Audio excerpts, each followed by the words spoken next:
Vine Talks, be fruitful.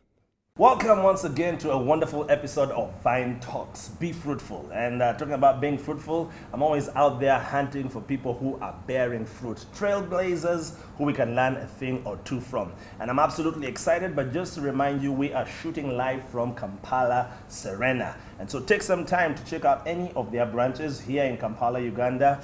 You have lakes in Chigo. You can go to Kigali, Mombasa, to mention but a few. Joining me on the set is a wonderful friend of mine, and he's one man I certainly look up to, from grass to glory, from grace to I don't know grace, from Boda rider to Safe Boda, and we're going to talk all about that. Joining me on the show today is Rapa Thomson, Rapa. Ronnie, thank you so much for having me. It's a pleasure being here. Pleasure having you. Yeah, for the viewers, my name is Rapa Thomson Ricky. Yeah. Some people tend to call me Papa because Rapa doesn't sound doesn't sound like a real well. name to them, but Papa meaning a father Yeah. or a leader. Yeah. It's also a very interesting kind of name that I appreciate and like it. Yeah. So tell me, when I was wondering, how do I introduce you? And I thought I'd find, CEO, Safe Boda, MD, or whatever. Yeah. And it's just a simple co-founder, Safe Boda. Yeah. Is that deliberate, or tell me about that? This how I think about life of being an entrepreneur as well. Yeah. I think sometimes as entrepreneurs we go off board and try to over position ourselves. I try as much as I can, even where I've reached today, being a director and a co-founder of a very big organization, like one of the biggest ride-hailing companies in Africa. Yeah. It still keeps me very, very humble. So I think it's very interesting for many young people to always try and make sure that you still remain humble even when you meet other people, and position yourself in a way that people allow you to be able to process information, not in a way that you're always on the spot to be able to provide an answer there and then, because that puts you in a bit of a tricky position. CEO to me is a very, very prestigious position. And just like any other position, MD, director, any other position, or COO, these are very, very high level prestigious positions that comes with a precision, that comes with a lot of expectations and rewards. So once you're there, you need to hold it with a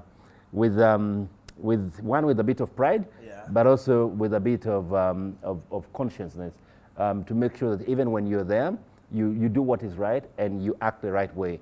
I think many people, even for startups who are still in the bag or still in an idea kind of state, people always want to take over the position of like the chairman board, the managing director, the CEO. But I think for us as Safe Boda, we try to keep it flat, and it's a very unique kind of organization where it doesn't mean we don't have a CEO.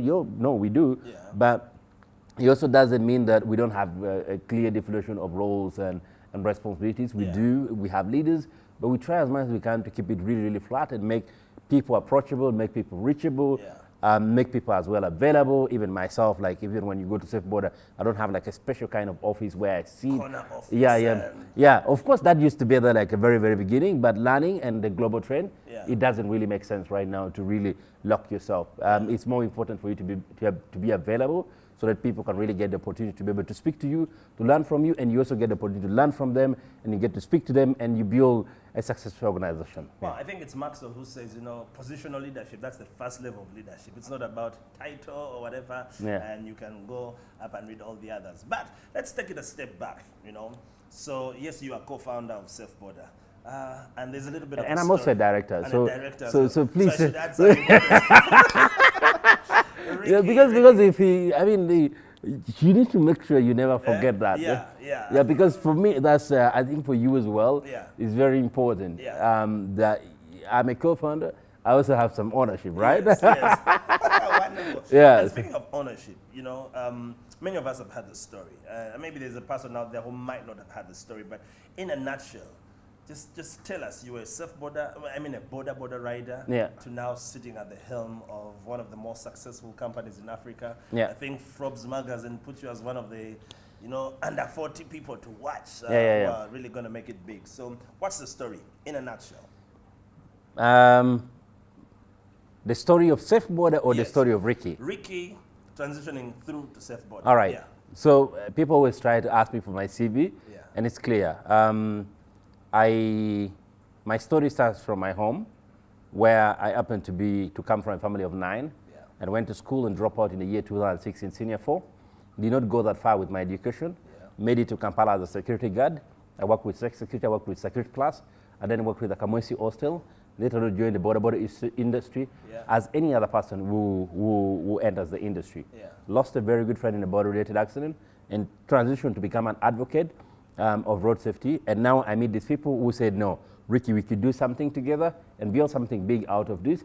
And then we formed up the team, and we were able to start what is now known as Safe Boda today. What was the year you began? Safe Boda. So the year I joined the Boda industry, early 2011. Yeah. As Tw- a Boda As a Boda. Just like everyone else. 2012, I founded the City Tour Company. Yeah. 2014, I lost a friend in a border-related accident. And now, Then you started to move with 2 helmets. then I started to move One with for 2 you, helmets. One for your So now I meet this guy around June 2014, and he's like, Ricky, we can build something together. Yeah. And then that's when the SafeBoda idea was born. We had a meeting here in Kololo and agreed that we're going to do something, make lives better, make the border industry much safer, and provide a much safer option, build the trust in the border industry, improve the lives of the people who have been in industry, and we were able to start it. So the idea stage was born around June 2014. Yeah. Operation legally started around Feb 2015. And we kept growing slowly. By the end of 2015, we had around 150 drivers. By the end of 2016, we hit around 1,300 drivers. By the end of 2017, we hit around 3,000 drivers. And By now? the end of 2018, My gosh, we you have hit more around numbers. 8,000 drivers. And 2019, we were at 15,000. Today, we're looking bigger. I think we are like around over 17,000 drivers in Kampala. We've also expanded to Nairobi, Mombasa. We're looking at Dar and opening operation in the next few weeks in Ibadan in Nigeria as well. So we have a very special interest for the different cities in Africa, Yeah. because we know for sure that there's been a lot of entry of borders into these different cities. Yeah. And we know that most of this the industry of border across Africa is unregulated. There's no proper formula of what you're supposed to go through Yeah. to become a border driver. And we know that as SafeBoda, we're going to be able to help the world or Africa define that. Because when you look at the infrastructure development, Yeah. it's really like allows borders to exist for a few decades to come. And that's why actually last year we opened the Safe Boda Academy, the first of its kind in Africa. Oh, it's there and at with, the launch. yeah, you were there, you Yeah. were there. Opened by the Director of Traffic and Road Safety, Dr. Stephen Kasima. Yeah. We think that in collaboration with the government and other partners, we shall be able to take this across Africa.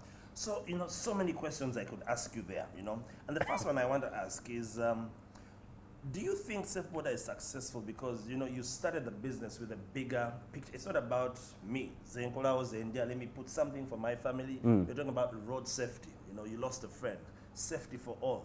The casualty numbers in Mulago, I think there was a special border casualty one, And the last I checked when I visited your offices, you have almost 0 fatalities as a result of all the safety you're putting. Would you say that the business is thriving and growing because you are thinking beyond Ricky and your family and feeding your wife or children or whatever to a bigger societal need? Yeah. I mean, Ricky is an individual. Yeah. If I have to think about as Ricky, then it has to be myself. It doesn't even have to include my family. If I have to think about my family, then I have to actually involve the family. Yeah. This is an industry that we entered in with a lot of passion and interest, and we knew that there was a real problem. Lives are being lost. A performance report released by the UN in 2018 showed that there were 10 people dying as a result of border accidents every single day in Kampala alone. And 10 people. 10 people dying every single day as a result of border accidents. And this is something that everyone is aware of. Over 50% of the people who end up in the trauma ward are coming from the border industry.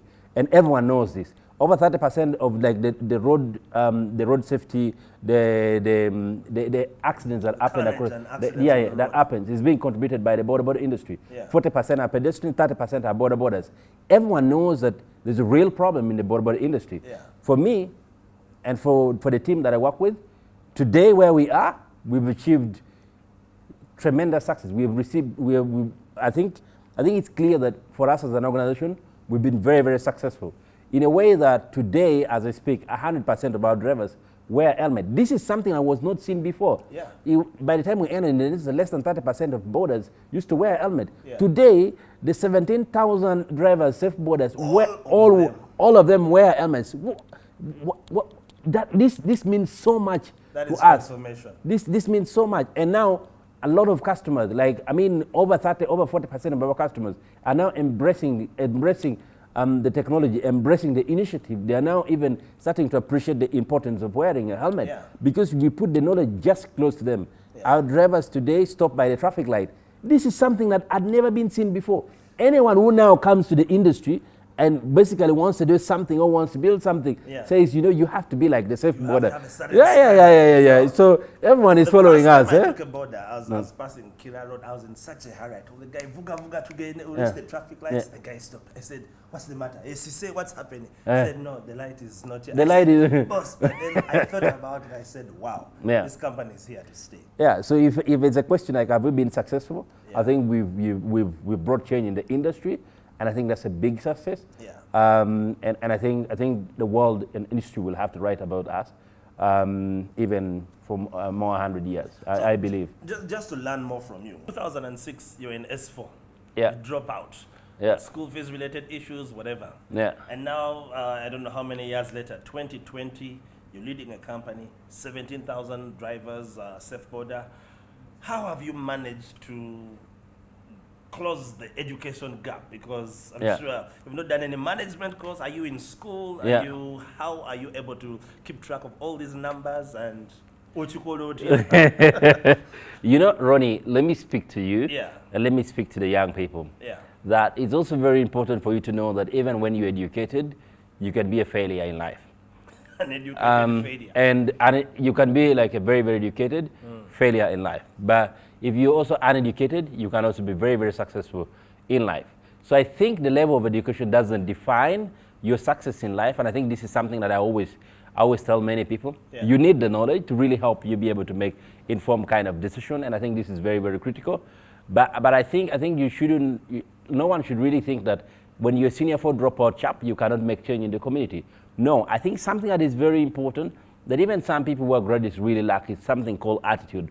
Your ability to be able to process information, your ability to be able to relate with the educated one, your ability to be able to relate with the technical person, your ability to be able to work with people is what is important. And once you have that kind of leadership skill, that the basics that you need, it doesn't matter how many degrees. It doesn't matter how many degrees you have. Yeah. I mean, if I didn't tell you that I was a senior 4 dropout chap, you wouldn't say I am a senior 4 dropout chap. No.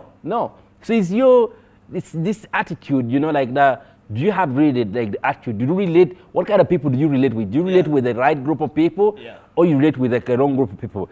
Do you accommodate other people's opinions as well? So it's your ability to be able to process information and be able to work and relate with other people that is very, very important. So it's clear. I think education is very, very important.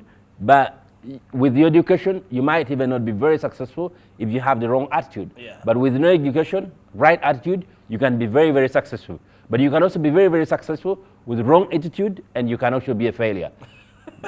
because the thing is when you reap on top, you need to know that you being on top, there's someone holding the ladder. There are a group of people who are keeping you up there. Yeah. There's that ladder that there is a group of people who are holding it for you to be there as the heavyweight champion, right?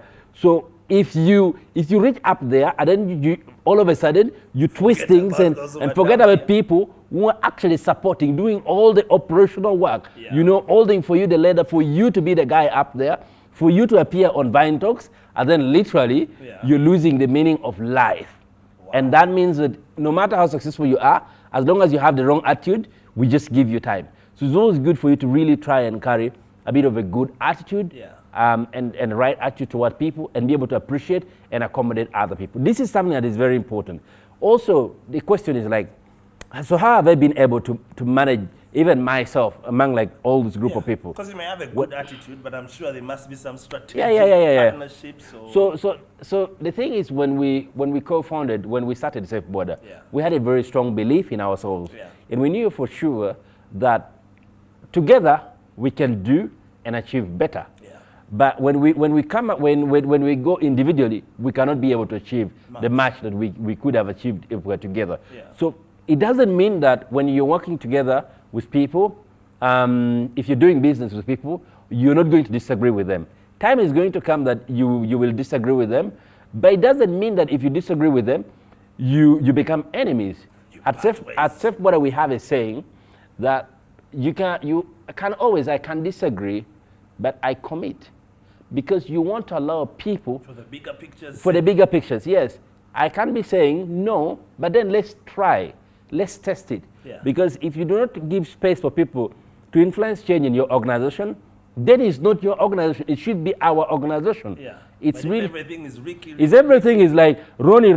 Where will Vine Talks go? Nowhere. It has to be like a team. A team needs to be able to influence changes, and you can. There's a very high possibility certain things you'll not agree with, but let give them the opportunity, give them the space. But I commit. Let's try. You don't agree, but I don't agree, but I commit.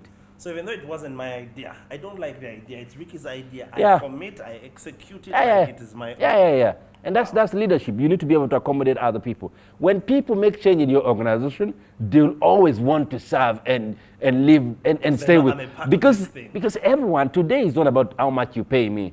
It's about how much you appreciate me.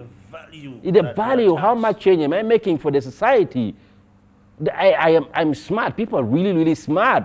People are saying they are very smart. They have the knowledge. Where can they practice? Are we still in the era where the decision is made by the board and then everyone is an implementer? No.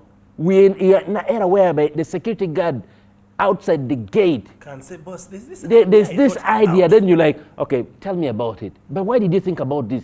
And you hear the argument. And then you help make it better. People need to be able to make change in your organization. That's the only way you can really have people work with you for a longer time. If people don't feel like they're being appreciated, they'll even leave. Because no one wants to be where they will not be appreciated. It's not a question of money. People can really survive even without money, I think. So I think that's something that is very, very critical. Okay. Like you said earlier, when you began Safe Boda, after losing a friend to a tragic accident, traumatized you, you got into this for road safety. The last time I checked my Safe Boda app, you're delivering food, you're delivering what? Are you now solving hunger problems? Why? Aren't you losing the plot of the original idea? Why are you doing all of this? No, I think it's a beautiful question. Thank you, Ronnie.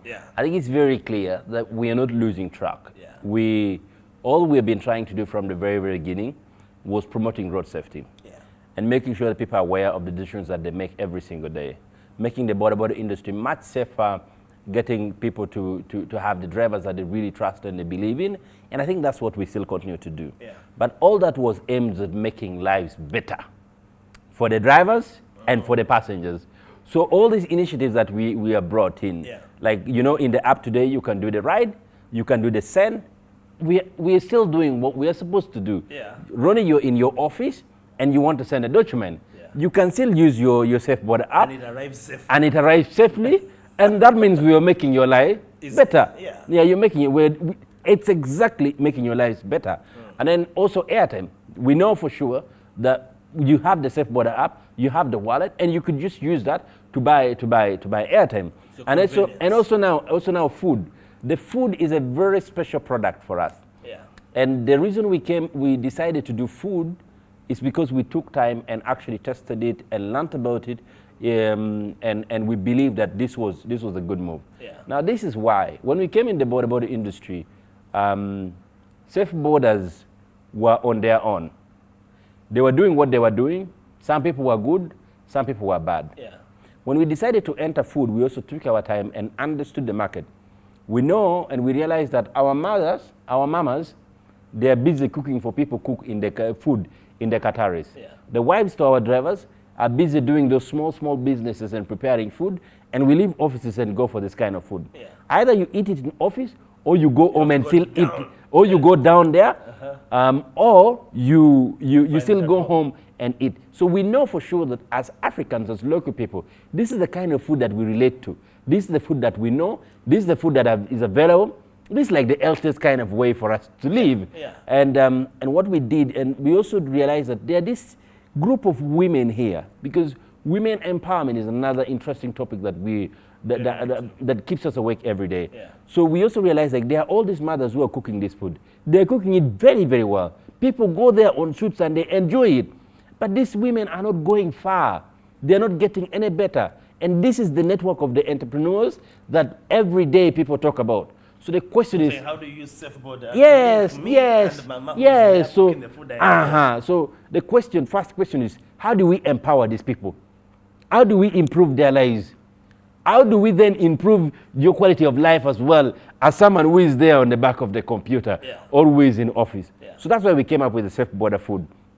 We're working with these women to prepare very nice, beautiful, tasty, local African food and have it. All the food is chicken. Yeah, and you can just say all food because we know all food has matoke, rice, muchere, posho, everything, like all food. We're rich. Yeah. We're rich. So all food, then matoke. Yeah. So what we are doing is what we felt from our hearts, and this is the food that we know. And we just realized we can use the platform. First, as Safe Boda, we're a very big success story. Yeah. And you know for a fact that even in Uganda or in East Africa, this has been like the fastest growing organization. In Africa, we've received a number of recognition. You know the Best African App Award that we received in 2018. You know I won the Young Achievers Award, Pakasa Award. I made it to Forbes magazine. Is endless. Wait, it's not yet endless. You also know that I received the World Youth Forum Award that was handed over to me by the current chairman of the African Union. Yeah, I said it's your First, wait. I love it. I love it. So really like, it's SafeBoda is a very big success story. Yeah. So how do we even grow the ecosystem?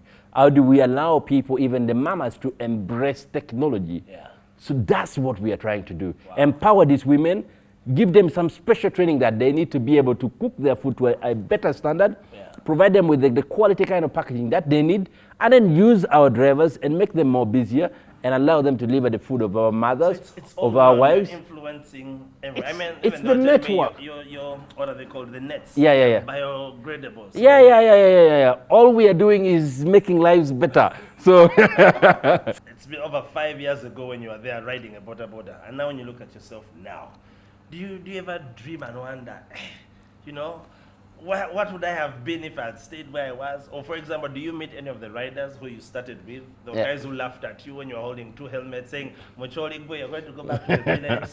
Do you bump into those guys? What is the discussion like? Ronnie, it's a very interesting question. First, I'm really very thankful to God for whatever I have become. It's not because of me, but I think it's because it's not that I am special. But it's also like a blessing that just rained upon me to be able to do the service, to provide this kind of to be able to be the Ricky and do what you do. And do what I'm doing, and I give glory to God for that. The people that I knew during the time that I was in the industry, the people that I worked with, the people that that laughed at me, they're still my friends today, and we still meet and talk about. The jazz we used to talk about. I tell them about how I was going to meet the president and they never believed.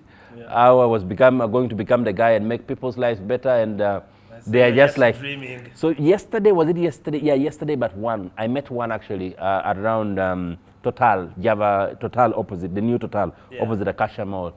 And the guy was like, Ricky. And I go, how are you? I said, actually, I asked him already, like, how are you? He said, mwana ndi bulungi na ye, echitu chochakwata yo, tuwakusekera na ye, the thing is really on fire, like, you're really doing well, we are proud of you, we are happy for you. Come and visit us and let's talk. So I get a lot of time to speak to my people. I go to the stage and visit them and talk to them. And you speak the language. And I speak the language. I like so much to relate to my people. Because I still think that they played a great role in motivating me. Though they tried putting me down, but I just got the courage, the fuel B, to keep going and prove them at a certain point that I was right. Now that I proved them right, I don't need to tell them that you were wrong. I just need to relate to them and motivate them and see how they can get out of that kind of conviction. Because I need my young people or my people that I work with to have some, to live a life of positivity, to really start to think about things in a different way, and start to realize that you can actually make it. You can also be successful once you get yourself out of this kind of conviction or out of that comfort zone whereby Okola Mitwale Satu, you are now thinking you're very rich when there's someone doing 200,000 a day. So it's what I'm trying to do. I go back, talk to them, engage them, and they love me. They give me a hug, Nembagura soda, and then we move on. And so you're happy. yeah. Let me ask you the last question, Ricky. What's been the proudest moment in your work with Safe Boda, where you've impacted, maybe a driver's life or something, and said, "Wow, this is the reason God blessed me or allowed me to, grow this thing"? Has there been any of those moments that you've sat back and just said, "My gosh"? I mean, there's a number of highlights in my life, probably since we started Safe Boda, there's been a number of highlights, and a number of them. Today, when I sit up on the balcony and see all the Safe Bodas moving, I feel really, really humbled. When drivers, I think there was last year when a driver gave us a goat as a gift after he built his house, and I was really, really humbled. Actually, that goat was recorded in one of my interviews as well. And many times where people stop and they're like, "Ricky, thank you so much for the work that you've done," and then they come to give you a hug, they come to appreciate you and all these things. Those moments are there. There are so many of them. But there's one moment that I can never live to forget, and always is about the life of people. There is this Safe Boda driver called Prosperity Monday. It's SB number 434.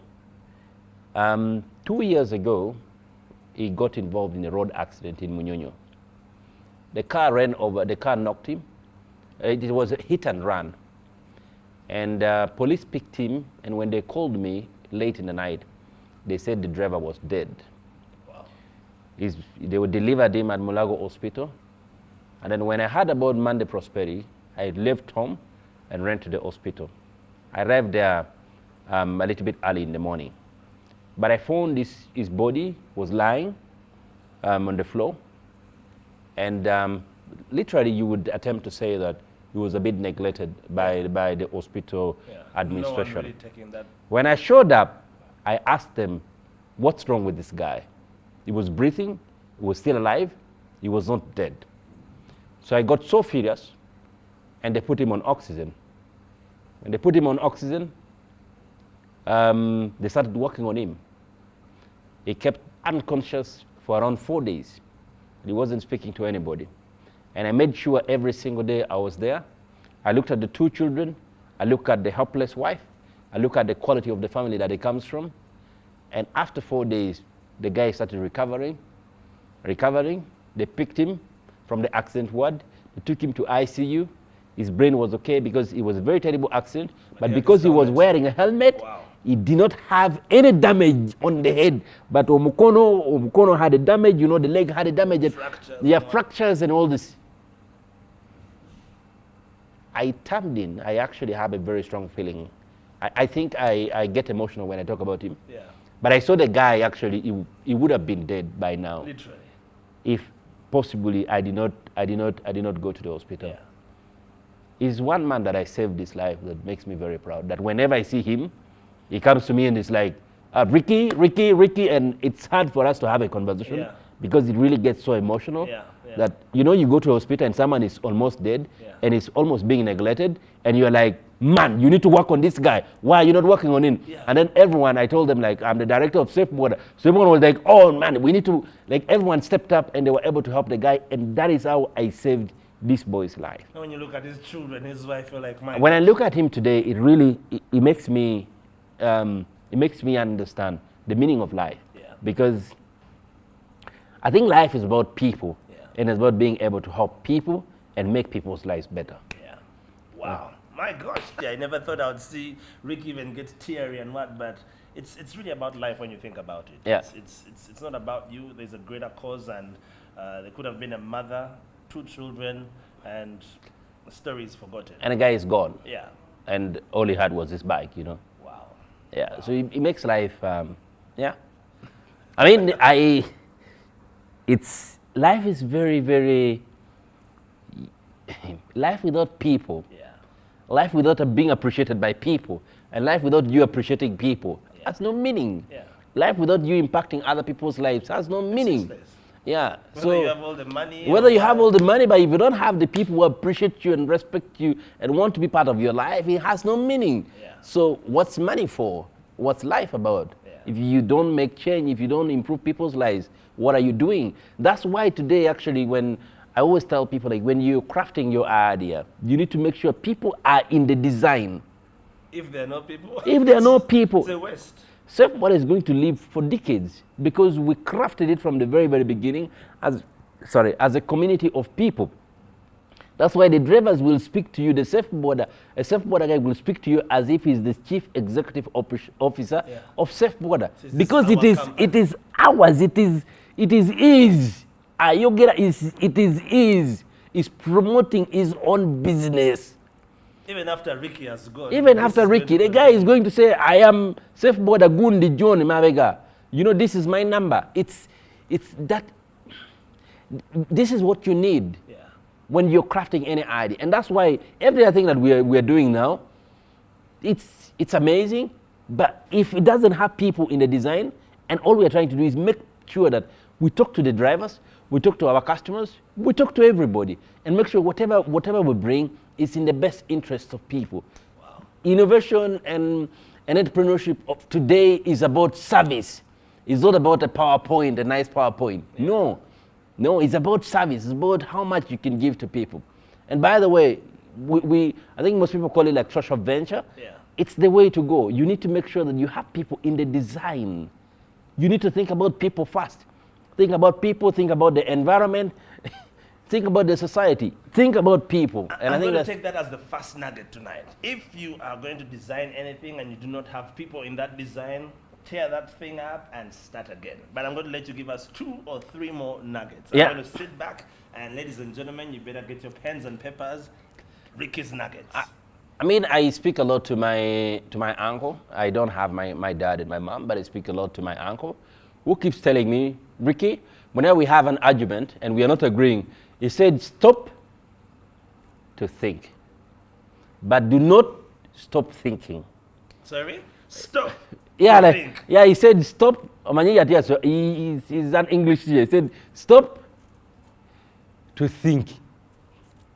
But do not stop thinking. Wow. Which is something it took me a while to be able to interpret it. But it's really like every time you need to be creative. You need to always think about something. You need to be awake all the time. You need to know everything that is in your surrounding. So do not stop thinking. But stop to think based on the situation. Either it is a very good situation where everything is flourishing, you're really doing great, you're looking good, you're making all the money, but okay, so how is the future now that I'm just spending the money? Oh, you have all the money, you don't know what to do with it, stop to think. But do not stop thinking. Because you could be... That is going to be our last nugget for tonight. And I think like the Bible says, you know, when you read your Bible in Proverbs, wherever you see the word Selah, Selah means pause and meditate. So like Ricky has said, stop to think, but never stop thinking.